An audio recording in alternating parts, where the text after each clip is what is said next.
이번엔 헨리 블랙가비의 하나님을 경험하는 삶을 읽어드리겠습니다. 1장 경험으로 하나님을 아는 것. 영생은 곧 유일하신 참 하나님과 그가 보내신 자 예수 그리스도를 아는 것이니이다. 요한복음 17장 3절. 예수님은 영생이란 하나님을 아는 것, 그리고 하나님의 아들 예수 그리스도를 아는 것이라고 하셨습니다. 예수님은 하나님에 대해서 아는 것이 영생이라고 하지 않으셨습니다. 성경을 보면 하나님을 아는 지식은 경험을 통해서 옵니다.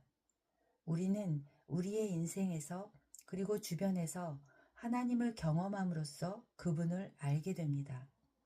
당신은 하나님에 대해서 아는 것만으로는 결코 만족하지 못할 것입니다. 하나님을 아는 것은 오직 하나님이 하나님 자신을 당신에게 계시하심을 통한 경험으로만 가능합니다. 성경에서 하나님은 사람들이 하나님 자신을 경험적으로 알도록 자신을 계시하시는 일을 주도하셨습니다. 종종 하나님이 한 사람에게 하나님 자신을 계시하실 때 그 사람은 하나님에게 새로운 이름을 붙이거나 색다른 방법으로 하나님을 표현했습니다.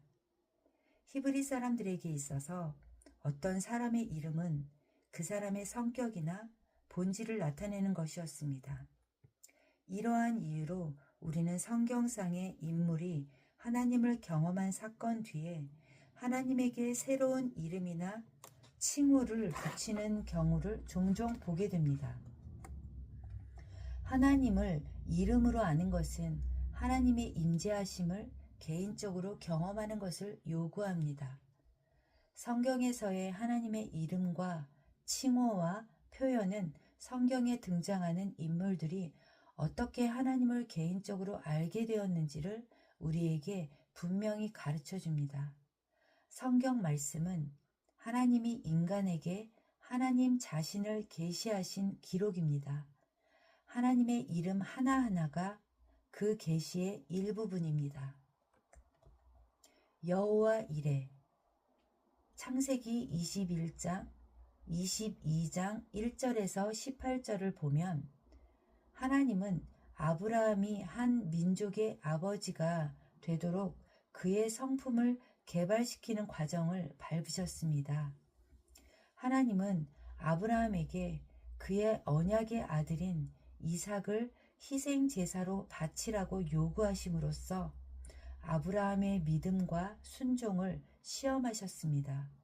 이것은 아브라함을 믿음의 갈등으로 몰아넣었습니다. 그는 하나님에 대해서 자신이 정말 무엇을 믿고 있는지를 결정해야만 했습니다. 그때까지 아브라함은 전능자 하나님을 경험을 통해 알고 있었습니다. 하나님은 아브라함과 사라가 임신할 수 있는 인간적 가능성이 완전히 배제된 상태에서 아들을 주신 분이었습니다. 지금 하나님은 아브라함이 믿음의 한 발을 내딛기를 촉구하고 계셨습니다.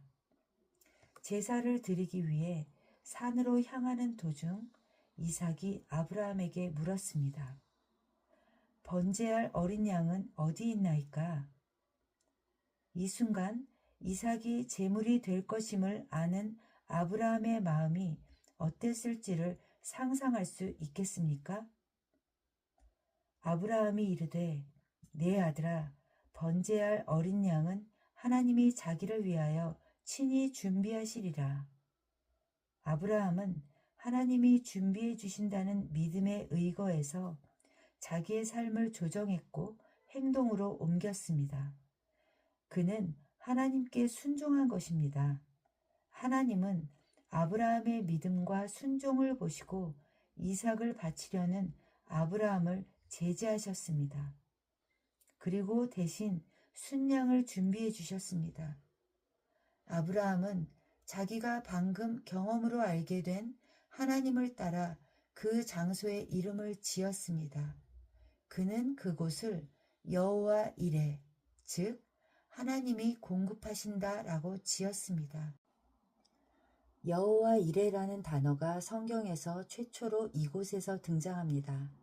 아브라함은 여호와 이레의 하나님을 경험을 통해서 그날 친밀하게 알게 되었습니다. 이것은 또한 우리가 하나님을 알게 되는 방법입니다. 하나님은 우리 인생에서 하나님이 일하시는 것을 경험하게 하심으로써 하나님 자신을 우리에게 계시하십니다. 아브라함의 이야기를 읽으며 우리는 여호와 이레의 하나님에 대해서 알 수 있습니다. 그러나 하나님이 우리 인생에서 무언가를 공급해 주시는 것을 경험할 때 우리는 여호와 이레의 하나님을 진정으로 알게 됩니다. 저는 캐나다 서스케처원주 세스커툰에서 페이스 침례교회를 12년간 담임했습니다. 첫 지교회를 개척하면서 잭 코너 목사님을 지교회 담임 목회자로 초빙하였습니다. 그러나 우리에게는 그분에게 이사 비용이나 사례비로 드릴 돈이 없었습니다. 코너 목사님에게는 학교에 다니는 세 아이가 있었기 때문에 우리는 적어도 한 달에 $850그 정도를 드려야 한다고 생각했습니다. 우리는 하나님께 그분의 이사 비용과 생활비를 채워달라고 기도하기 시작했습니다. 저는 한 번도 그런 식으로 우리 교회를 인도해 본 적이 없었습니다.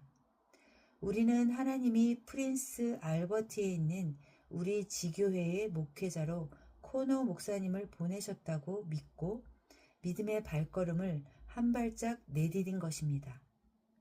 캘리포니아에 있는 몇몇 아는 사람을 제외하고는 우리를 재정적으로 도와줄 만한 사람을 저는 아무도 알고 있지 못했습니다. 저는 제 자신에게 물었습니다. 세상에 도대체 하나님께서 무슨 수로 이 필요를 채워주신단 말인가? 그 후에 저는 서광이 비치는 것을 느꼈습니다. 하나님이 저의 처지를 알고 계시는 한 이 세상의 어떤 사람들에게든지 제 처지를 알리실 수 있다는 사실을 깨달은 것입니다. 하나님이 저의 필요를 알고 계신 이상 하나님이 선택하신 그 누구의 마음에 저의 필요를 알려주실 것이었습니다. 코너 목사님은 이민국의 허가를 받았고 하나님이 자기를 부르셨다는 확고한 믿음으로 이사를 했습니다. 그때 저는 아칸소 주에 있는 파야트빌 제1침례교회로부터 편지 한 통을 받았습니다. 그분들은 편지에 이렇게 썼습니다. 하나님께서 우리 교회 선교 예산의 1%를 서스케처원 선교에 쓰라고 저희 마음에 말씀해 주셨습니다. 동봉하는 돈은 여러분의 교회에서 알아서 써 주십시오. 도대체 저는 어떻게 그 교회와 우리 교회가 연결이 되었는지 알지 못했습니다. 그러나 바로 그때 $1,100짜리 수표가 도착한 것입니다. 어느 날 저는 집에서 전화를 받았습니다. 어떤 분이 1년 동안 매달 코너 목사님의 사례비로 $850를 서약하신 것입니다. 제가 그 전화를 끊자마자 코너 목사님이 저희 집에 도착했습니다. 코너 목사님, 이사 비용이 얼마나 드셨습니까? 잘 계산해 봐야 알겠지만 제 생각엔 $1,100 정도 든 것 같습니다. 우리의 필요를 아시는 하나님은 세상의 어떤 사람이든 감동시키셔서 우리의 처지를 알려주실 수 있는 분이라는 믿음으로 우리는 믿음의 첫 발을 내디뎠던 것입니다. 우리는 하나님이 원하시는 대로 조정했고 순종했습니다. 우리는 코너 목사님을 부르신 하나님이 또한 그에게 내가 너의 필요를 채워주는 자다 라고 말씀하셨음을 믿습니다. 우리가 순종할 때 하나님은 하나님 자신이 우리의 필요를 채워주는 자이심을 보여주셨습니다. 그 경험을 통해 모든 것을 충만하게 채우시는 하나님과의 더 깊은 사랑의 관계로 우리를 인도하였습니다. 여호와 니시, 하나님을 여호와 니시, 즉 여호와는 나의 깃발이시다 라고 표현하는 성경의 또 다른 예를 들어보겠습니다. 여호수아와 이스라엘 민족이 아말렉 족속과 싸우고 있었습니다. 모세는 가까운 산 꼭대기에서 이 싸움을 지켜보고 있었습니다. 그가 하나님을 향하여 손을 들고 있을 때는 이스라엘이 이겼습니다. 그가 손을 내리면 지기 시작했습니다. 하나님은 그날 이스라엘을 통해서 아말렉 족속을 물리치셨습니다. 모세는 그곳에 단을 쌓고 여호와 니시라고 이름했습니다. 깃발이란 보통 군대 앞에서 그 군대가 누구를 대표하는지 알려주는 역할을 하는 것입니다. 여호와 니시는 우리는 하나님의 사람들이다 하고 말하는 것입니다. 하나님이 우리의 주인이라고 말하는 것입니다. 모세에 들려진 손은 이 싸움은 하나님께 속했으며 이스라엘도 하나님께 속했다는 것을 나타냄으로써 계속적으로 하나님께 영광을 돌렸습니다. 자신들은 하나님의 사람들이며 여호와는 그들의 깃발이라는 사실을 새롭게 깨달음으로써 이스라엘 민족은 하나님을 좀 더 확실하게 알게 되었습니다. 나는 스스로 있는 자니라. 모세도 하나님이 하나님 자신의 이름을 개인적으로 계시하심을 경험했습니다. 모세가 불붙은 떨기나무 앞에 있을 때 그는 하나님께 이렇게 물었습니다. 내가 이스라엘 자손에게 가서 이르기를 너희 조상의 하나님이 나를 너희에게 보내셨다 하면 그들이 내게 묻기를 그의 이름이 무엇이냐 하리니 내가 무엇이라고 그들에게 말하리이까. 출애굽기 3장 13절. 하나님이 대답하시기를 나는 스스로 있는 자이니라. 또 이르시되 너는 이스라엘 자손에게 이같이 이르기를 스스로 있는 자가 나를 너희에게 보내셨다 하라고 하셨습니다.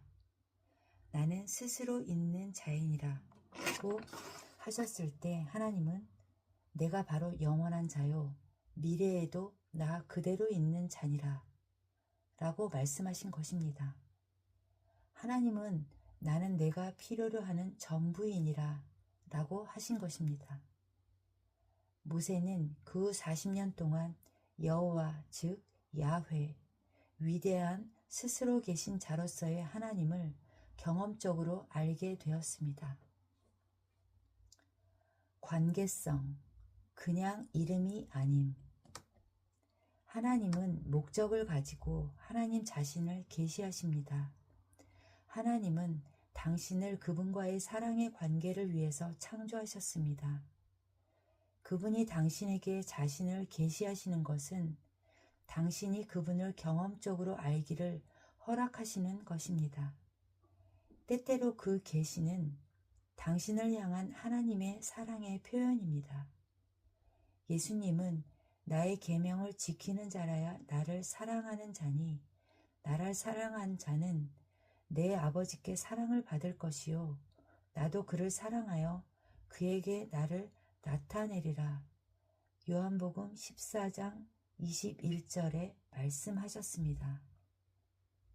당신이 하나님과 사랑의 관계를 계속 맺는다면 당신은 경험을 통해 하나님을 알게 됩니다. 하나님은 당신의 삶 가운데 그리고 주변에서 일하십니다. 예를 들어 당신의 애통이나 슬픔 중에 위로하시는 하나님을 경험하지 못했다면 하나님을 위로자로는 알 수 없을 것입니다. 하나님이 하나님 자신을 드러내실 때 당신은 하나님을 경험으로 알게 됩니다. 하나님을 경험하는 대로 당신은 하나님을 알게 됩니다. 이것이 우리가 이 책의 제목을 하나님을 경험하는 삶이라고 붙인 이유입니다. 우리의 바람은 당신이 하나님을 개인적 차원에서 보다 크신 분으로 경험하도록 돕는 것입니다. 히브리인들의 이름은 그 사람의 성격, 본질을 표현합니다. 그리고 이름은 그 사람과 그 사람의 임재와 밀접한 관계를 갖고 있습니다. 그러므로 어떤 사람의 이름을 부르는 것은 그 사람의 임재를 구하는 것입니다. 하나님의 이름은 장엄하고 우리의 찬양을 받으시기에 합당합니다. 하나님의 이름을 고백하는 것은 하나님을 그분 그대로 인정하는 것입니다. 그분의 이름을 부르는 것은 당신이 그분의 임재를 구하고 있다는 표시입니다. 그분의 이름을 찬양한다는 것은 곧 그분을 찬양하는 것입니다. 성경에 있는 하나님의 이름들은 당신으로 하여금 하나님을 예배하라는 부르심이 될 수 있습니다. 시편 기자는 이렇게 말합니다. 즐겁게 소리칠 줄 아는 백성은 복이 있나니 여호와여 그들이 주의 얼굴빛 안에서 다니리로다.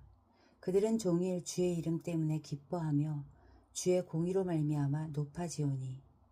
시편 89편 15절 16절. 오늘 하루 하나님의 이름을 통해서 하나님을 예배할 시간을 마련해 보십시오. 관심의 초점을 그분의 이름에 맞추는 것은 그 이름을 가지신 하나님께 관심의 초점을 맞추는 것입니다. 그분의 이름은 그분의 임재를 나타냅니다. 예배하는 것은 하나님을 영화롭게 해드리는 것이며 경배하는 것이며 당신의 경배를 받기에 합당하신 분이라는 것을 시인하는 것입니다.